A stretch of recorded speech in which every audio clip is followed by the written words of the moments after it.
name's Alex Stark, and I've been a trials rider for about a decade or so.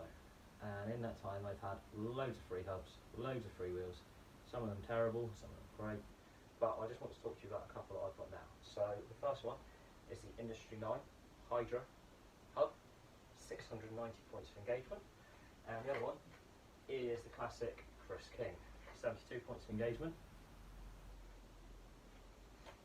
So they're both pretty similar hubs, price-wise, weight-wise, but done completely differently. So the Chris King, as you can see, it's like a really nice uniform shape hub body. It's got a nice little aluminium free hub body, which is really super light, and these things are beautifully machined. As a machinist myself, they are like art. When you compare it to something like a Pro 2 or something like a DT Swiss, they're pretty coarse in comparison, especially something like a Shimano free hub. Anyway, so this thing has around 2 degrees per engagement point, something like that. Quite slack anyway, so you can hear each engagement here. So they work on a helical spline, so basically the harder you kick, the harder this thing engages. Ergo, you're kind of safest when you're pushing it. It can mean they might be prone to like low pressure skips, but generally they're pretty good. I'll come on to that bit later. So this is what it sounds like when it's spun up. That classic Chris King bumblebee whine that everyone loves. So next up is the Industry 9 Hydra. So this is a pretty standard free hub setup, so like Hydra Pro 2, that sort of thing. So it's pull based,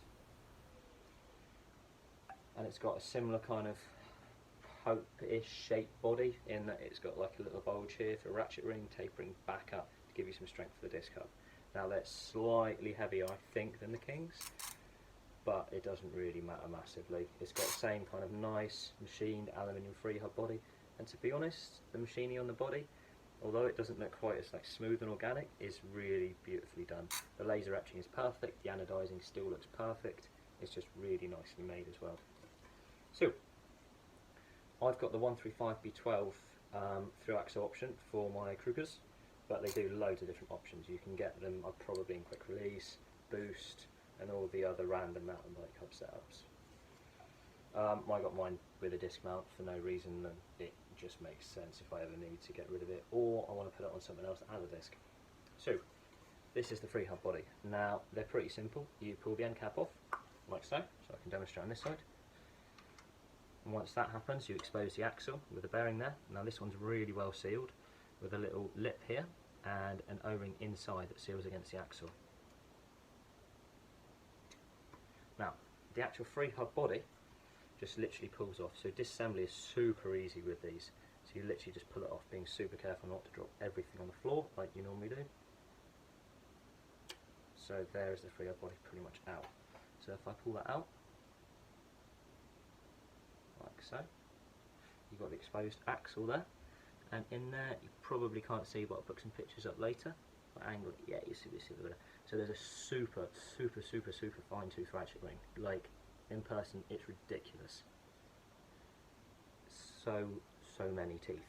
Anyway, this thing I believe is screwed in because it's got like a tooth set up here, but it seems pretty reliable so far. It's pretty simple in there. One big seal bearing here, one big seal bearing there, and it's got a seal bearing, 2 seal bearings in the hub body as well, in the driver, or free hub body, whatever you want to call it. So the cool thing about this, in this hub, is, I don't know whether you can see that, but each pull has 2 little tiny teeth on it, so that doubles your engagements. Now this free hub, I believe, works on engaging 2 pulls at the same time, and then the third comes into play. Something to do with flex in the hub, which sounds terrifying, but seems to work. Now it's pretty simple, kind of like a Pro 2, that sort of thing. I keep on comparing Pro 2s, but it's pretty much from what I know.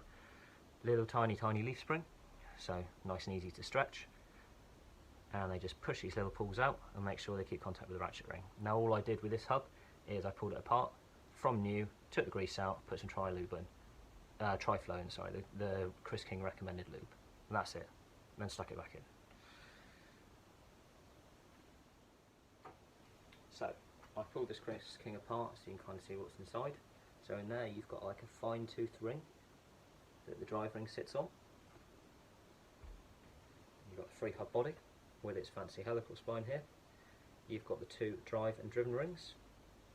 So what happens is that one goes in the hub like so, so that's held in the hub body. This one goes on the helical spine like so, and you have a spring and a catch plate. So the spring goes on there like that, and the catch plate holds it in the hub. And basically what that does is it preloads the whole assembly. So it basically forces this ring against that ring and encourages them together. Now when you actually put pressure on them, this ring moves towards that one and engages. The harder you stamp on it, the harder it pushes up.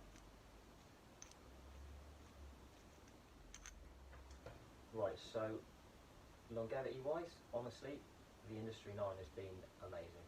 I've had it for 18 months, I've serviced it once when I bought it, and I haven't done anything else to it. It has just worked. I haven't had one skip out of the thing, it just works. Chris Kings, I normally strip apart and clean out completely every 6 months or so. They just get a little bit tired, a little bit greasy and horrible inside, so I always just take them apart as a precaution. Normally once a year or so, they start having these little low pressure skips, and it's just due to that helical spine just getting a little bit dirty, so we need to clean it off, etc, etc. Bottom line is the i9 does what the Chris King does, but better. It provides you with insanely fast engagement, with no delay, masses and masses of stiffness in the 3 hub body itself, probably more so than the King, and it delivers this with great reliability. Now, I'm not a sponsored rider, I'm not endorsing them in any way, but basically I got given a hub. Big shout out to Fred Schultz for actually sending me this hub, and this is completely unbiased. I would genuinely buy one of the i9 hubs, and I'm tight. The Kings are brilliant, but honestly the i9 are a massive step up. They're just so good. They are worth the money. And if you like a lot of attention, every ride I go to, I have at least 3 people asking me what the hub is, why it's so loud, how many clicks has it got, etc, etc. I've had really good riders just wanting to have a go on my bike just because it's got this hub on it. And honestly, it is actually worth the money. The only thing I would say is, although you've got 690 engagements, it doesn't make you a better rider. It kind of feels cool, but when you get on anything else, it feels awful. So going to like 108 click freewheel, or going to a Chris King or Pro 2 or whatever, they just feel nasty in comparison, just because the massive amount of engagements. So it's not really a downside, it just kind of makes everything else feel rubbish in comparison. I haven't really got anything negative to say about this hub. I mean, I personally don't think it looks as nice as the King, but it works better. So that's all I can really say about it.